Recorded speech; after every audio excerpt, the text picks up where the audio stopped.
Good evening. You're watching the 7 o'clock English news from the Sultan of Oman television. First, the headlines.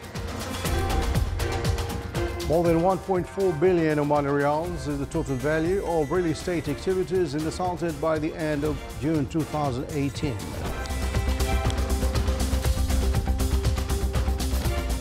In its efforts to support childhood care programs in the Sultan, Oman Tel signs a memorandum of understanding with UNICEF.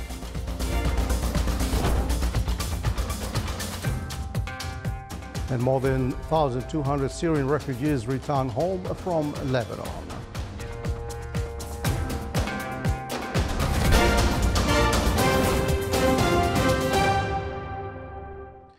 Those were the headlines, and now the news in detail. His Majesty Sultan Qaboos has sent a cable of greetings to His Majesty King Mohammed VI of Morocco on the Throne Day anniversary.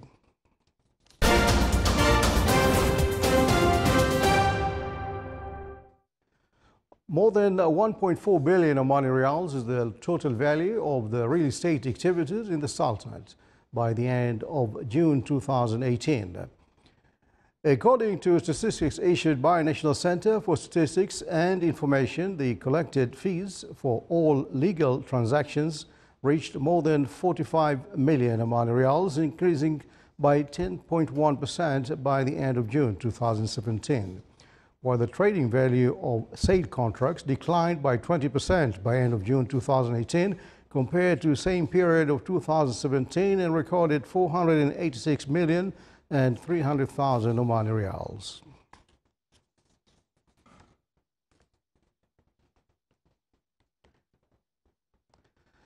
In order to support childcare program in the Sultanate, Oman Telecommunications Company Oman Tel signed a memorandum of understanding with United Nations International Children's Emergency Fund, UNICEF. According to the memorandum, Oman Tel will provide smart communication solutions to empower UNICEF to follow more innovative approach to strengthen its various childcare initiatives and promote these initiatives in an effective way. As per the memorandum, Oman Tel will establish partnership with UNICEF to support early childhood program of health, education and social care. This agreement go in line with the visions of the Sultanate and UNICEF in strengthening the well-being of children and provide them with the highest level of healthcare, education, civil and legal rights according to the Sultanate Sustainable Development Goals. The summer program activities 2018 for school students concluded at the Summer Center in the Governorate of Brahmi. The program aimed to instill values of togetherness and developing the students' abilities and skills in addition to enhance the knowledge of the participants. The summer program helps the participants to invest their time by attending classes with various activities such as improving communication, teaching poetry, and many other skills. The first Summer Activities Annual Forum, which witnessed a wide participation from the citizens of the Wilaya of Mlaybe in the Governorate of North Sharqiya. The forum aimed to strengthen values of understanding, belonging and loyalty to the country, as well as to raise up awareness of the importance of utilizing spare time in practicing various activities in the fields of sports, culture and arts. It also aimed to instill some health habits and to increase health awareness as well as to refine students' capabilities through developing various experiences and skills. Activities of the 5th Social Week were launched in the Wilaya of Jalan Bani Abu Hassan in the Governorate of South Sharqiya. It targets the youth category and includes a number of topics, programs and events that match the youth ambitions, aspirations and needs with the aim to instill the positive values among them as well as motivate them to engage in the voluntary work system with its various fields. An honoring ceremony was held in the Wilaya of Sahar for the excelled General Diploma students. The honoring included 157 male and female students from various schools in the Wilaya, in addition to some teachers.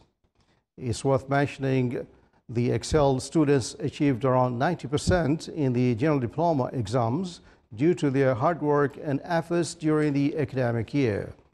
The honoring ceremony came to contribute in motivating the students to exert more efforts in the years to come, wishing them all the best.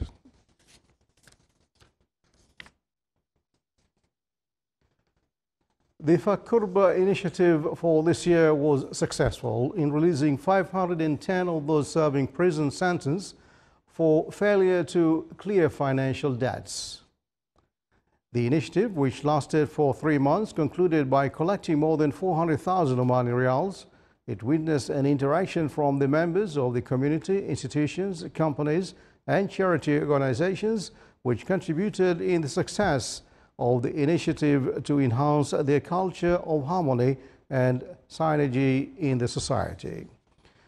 It's worth mentioning that Fakurba, or Release of Anguish, is a social initiative founded by Lawyers Association, which raise funds in order to pay the debts of the insolvents who are imprisoned on commercial, civil, labor or Sharia cases.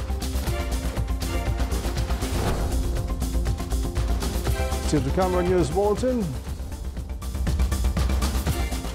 Wadi Dikha is a great touristic destination for visitors and adventurers.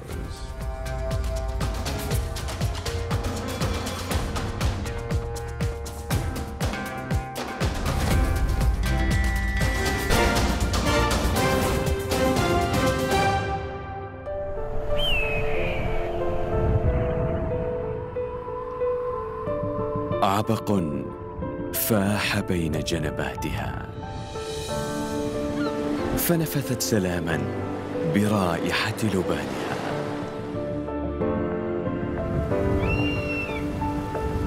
حلقت عاليا نحو السماء، فنقشت بأبجدياتها تاريخا جميلا، وبكرمها أمست مضربا للأمثال.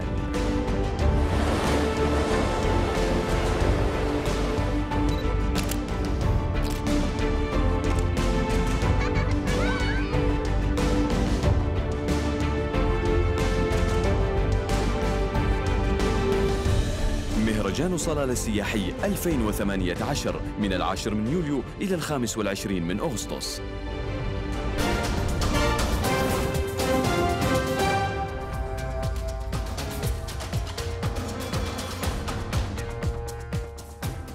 Welcome back to the news from the Sultanate of Oman Television. Palestinian teenager Ahmed Tamimi was released from prison today after serving 8 months for slapping 2 Israeli soldiers, an episode captured on video that made her a symbol of resistance for Palestinians.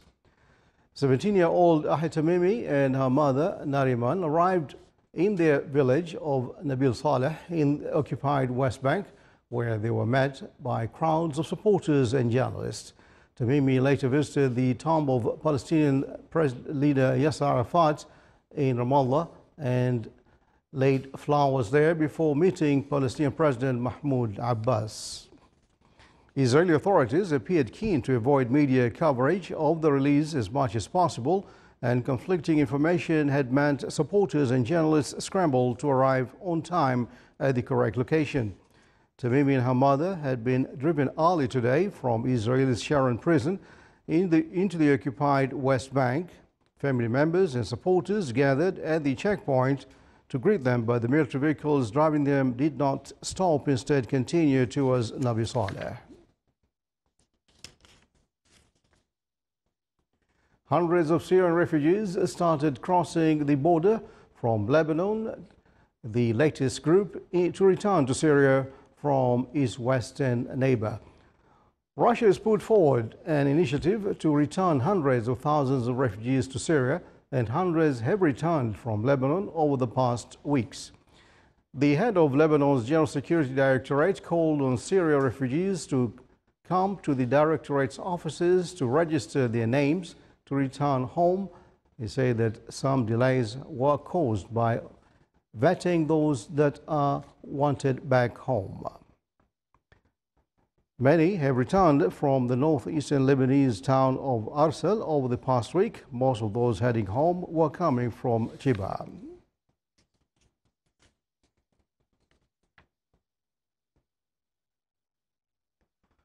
A strong and shallow earthquake early today killed at least 14 people and injured more than 160 on Indonesia's Lombok Island, a popular tourist destination next to Bali. The quake damaged more than 1,000 houses and was felt in the wider area, including on Bali itself, where no damage or casualties were reported. The U.S. Geological Survey said the quake struck at a depth of only 7 kilometers, but shallow earthquakes tend to do more damage than deeper ones.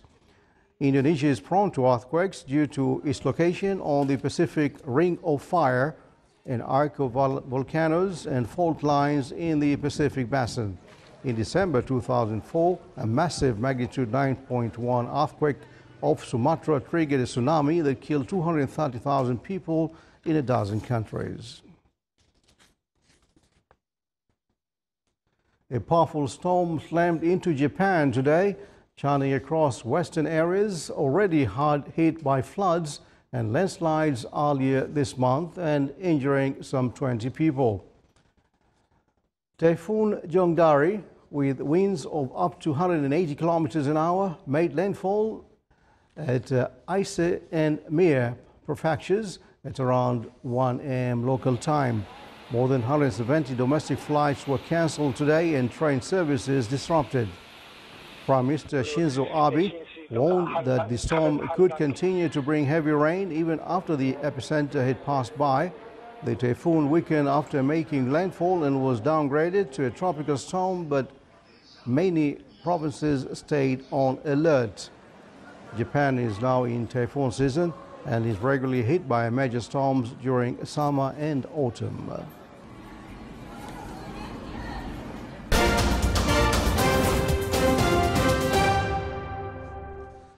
And finally, back here in the Sultanate, only 80 kilometers away from Muscat and around 25 kilometers far from the center of the Wilayah of Qoriyat, is the location of Wadi Birqa Dam.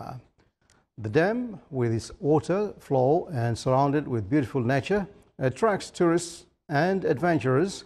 The wadi that extends behind the area of the dam is around 30 kilometers with touristic potentials. The youth visitors of the area enjoy rafting sports and diving in the deep water. The wadi extends to mountainous area, crossing places with reed and other plants, as well as an old foliage to create a beautiful touristic destination for family and friends. It's worth a visit.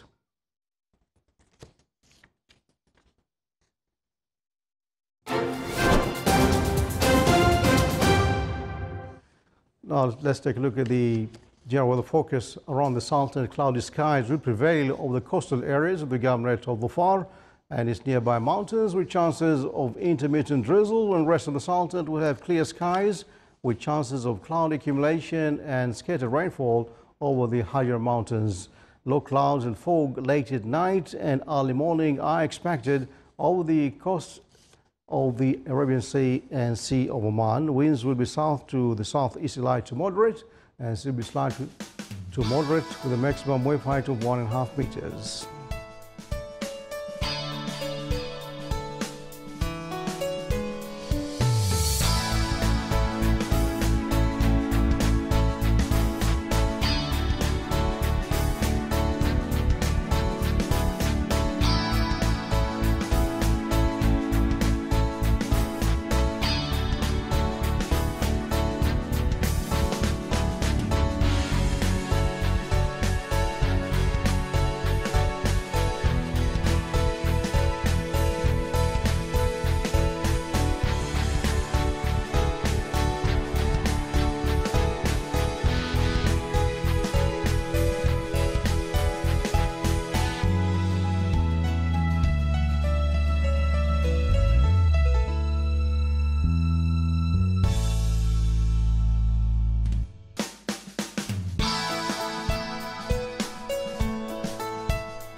This is the Sultan of Oman television. Before we enter tonight's bulletin, here are the main points once again. More than 1.4 billion Omani Riyals is the total value of the real estate activities in the Sultanate by the end of June 2018. In its efforts to support childhood care programs in the Sultanate, Oman Tel signs a memorandum of understanding with UNICEF.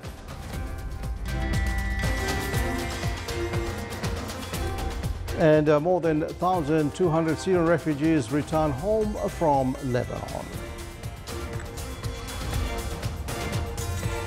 And with that, we come to the end of tonight's news bulletin from all of us here in the newsroom and the studios. Thanks for watching. Good night.